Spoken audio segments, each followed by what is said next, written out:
narito na naman tayo para sa isang napaka-sweet at nakakakilig na love story nila Kalingap Edu at Ate Viancy. Tulad mo ay aking makilala.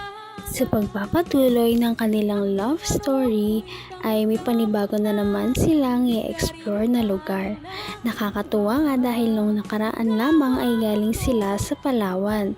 Ngayon naman ay napagpasyahan ng Kalingap team na dumayo naman sa Albay.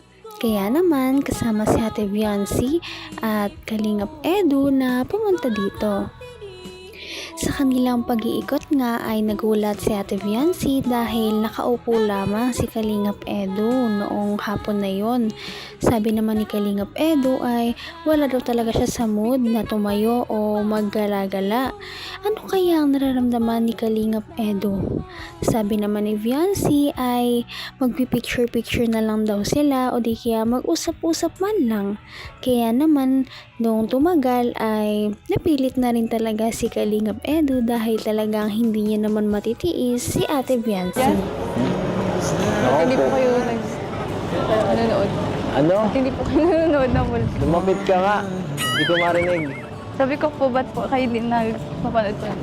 Ha? Manag. Ano naman kasi ang titingnan ko dyan? May nakaharang. Saka siya ba? Sawa na ako dito. Ilang beses na ako dito nakarating. Baka may naaalala lang po kayo. Naalala? Ice cream lang naalala ko dito. Mahalang na ice cream.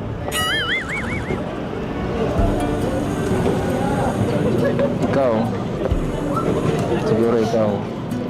Kaya daw walang ganang si Kalingap Edu na maggalagala ay dahil nga matagal na daw siya nakapunta dito at pabalik-balik na rin daw sila dito. Sabi naman ni Ate Viancy ay baka hindi lang yun ang dahilan.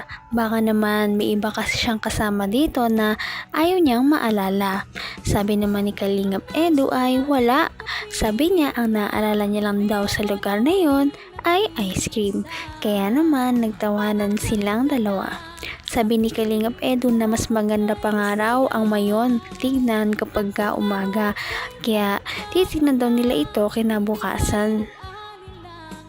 Kinilig naman din si Ate Viancy noong sabihin ni Kalingap Edu na kahit matagal na siyang pabalik-balik doon, itong punta niya na ito ang pinakamasaya. Dahil daw, ang kasama niya sa ngayong pagbisita niya ay si Ate Viancy. Kaya naman tumawa silang dalawa. Ang ganda, no? Ang ganda. Sayang, di mo nakikita. Ang alin? Hindi pa po ah. Kahit ano, kahit nakailang balik na po ko dito, hindi po ko nakasawa dyan. Makapunta ka na rin dito. Opo.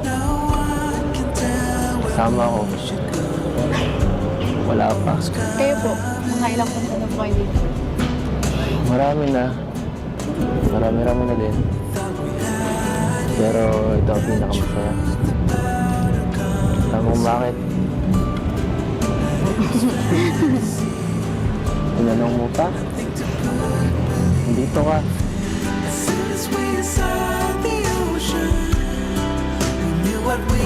Baka naman may naalala lang po kayo. Napag-alaman din ni Kalingap Edu na matagal na rin daw pala na nakapunta dito si Ate Viancy. Ngunit sabi ni Ate Viancy ay hindi raw siya magsasawa sa view ng mayon dahil napakaganda nito. Talaga namang nananatili si Kalingap Edu na parang nakaburingot at hindi alam ang dahilan. Kaya naman si Ate Viancy ay tuloy lamang sa pagpapagaan ng kanyang loob at pakikipag-usap. Para mamaya-maya ay baka pumayag na rin siya na tumayo at maglakad-lakad. Kahit nga walang gana si Kalingap Edu sa paglalakad ay talaga namang pinapakilig niya pa rin si Ate Viancy. Paano ba naman, sabi niya na tuwing pupunta raw sila ngayon sa Albay, sa Mayon ay hindi na lamang pangkaraniwang alaala. Dahil daw maalala na daw ni Ate Viancy si Kalingap Edu tuwing pupunta siya dito. Kaya naman mas special daw talaga ang mga moments na isi-spend nilang dalawa. Ikaw na maalala ko. Ikaw na maalala ko simula ngayon. Okay lang. Okay ba yun? Ako rin. Ako na lang maalala mo dito.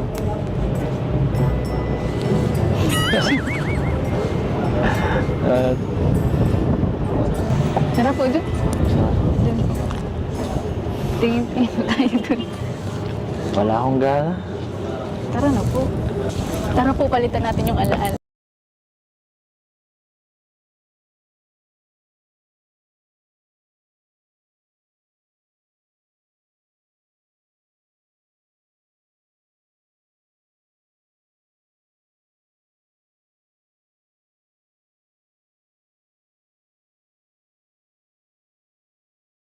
Talaga namang ayaw magpapilit ni Kalingap Edu, kaya naman ang last resort ni Ate Viancy ay talagang hinawakan niya na ang mga kamay ni Kalingap Edu at hinila niya na talaga ito patayo.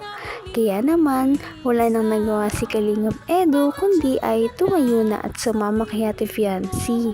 Sabi naman ni Viancy na kung ano man ang kanyang naaalala sa lugar na yon ay talaga namang papalitan nila ng mga mas bago at mas masasayang alaala. Ilang minuto pa nilang tinitigan ang view ng Mayon at mga ulap noong hapon na yon. Maya-maya ay nagsabi na rin si Kalingap Edu kung bakit ba talaga siya naiinis at ano bang dahilan kung bakit siya nakasimangot noong hapon na yon. Dito, sobrang pangit pa ng view ngayon dito. Napakaulap. Alam mo kung bakit wala ako sa mood ngayon? Kasi, ito mo, wala. Pangit ng ano lang Mayon, kakawalang gana. Tapos, first time pa natin magkasama, ganyan pa. Ano ba yan? Tuloy, pang may day na sana yun, no? Di ba? Okay lang po yan. May bukas pa naman po. Paano kung ganyan pa rin? Hindi na po yan ganyan bukas. May iba na po yan. Sigurado ka. Opo. Paano pag ganyan pa rin? Lalapit tayo.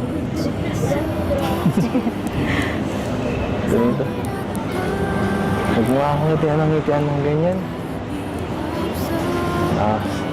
Nakakatuwa talaga si Ate Viancy dahil sa kanyang pagiging positive thinker at masayahin. Kaya naman nababalance niya ang ugali ni Kalingap Edu minsan. Kung malungkot si Kalingap Edu ay binibigyan niya ito ng mga positive na dahilan para maging masaya. Sabi niya na kung wala naman daw ganyang view na maganda kinabukasan ay okay pa lang din yon dahil ang mahalaga ay nandoon sila sa araw na yon. Maya-maya pa ay nagreklamo na nga si Kalingap Edu. Nagreklamo siya dahil ngiti daw ng ngiti si Ate Viancy sa kanya. At ito nga ang dahilan kung bakit nagreklamo siya ng kaunti kay Ate Viancy. Alilangan pa.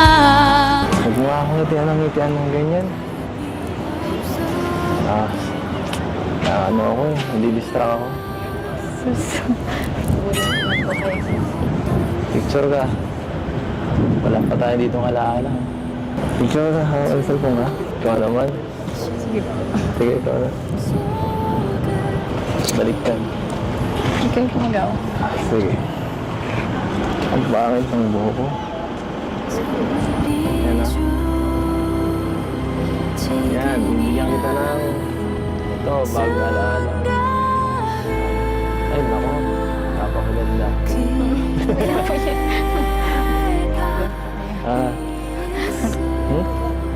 Okay na po yun. Okay na. Wala naman po kayo ay. Pang wallpaper mo naman yan. Alam ko na yan. Ano, kumusta? Nabusog ka Para naman? mawala ang bad mood ni Kalingap Edu ay napagpasyahan na lamang nila na mag-picture-picture dahil ito ay dagdag sa kanilang bagong memories. Nakakatuwa dahil sa dami ng kanilang pinagsamahan ay medyo marami-rami na rin silang mga napupuntahan na magkasama. Ang ibang lugar ay hindi pa napupuntahan ni Ate Viancy at ang iba naman ay napuntahan na niya. Kagaya ng sa Palawan. Sila ay magkasama doon ng first time nilang dalawa kaya naman sobrang saya talaga ng mga moments nila. At ngayon, meron na naman sila mga bagong memories na bubuuhin sa Albay at talaga namang nakaantabay ang kanilang mga supporters sa mga susunod nilang pupuntahan at gagawa ng memories. Kaya naman, sana ipatuloy natin silang suportahan at mahalin si Viancy, si Kalingap Edu at ang Kalingap team. Yun lamang at maraming salamat sa panonood. Abangan natin kung magkakatuluyan ba talaga si Kalingap Edu at Viancy. Hanggang sa muli. Bye! Ngayon'y abot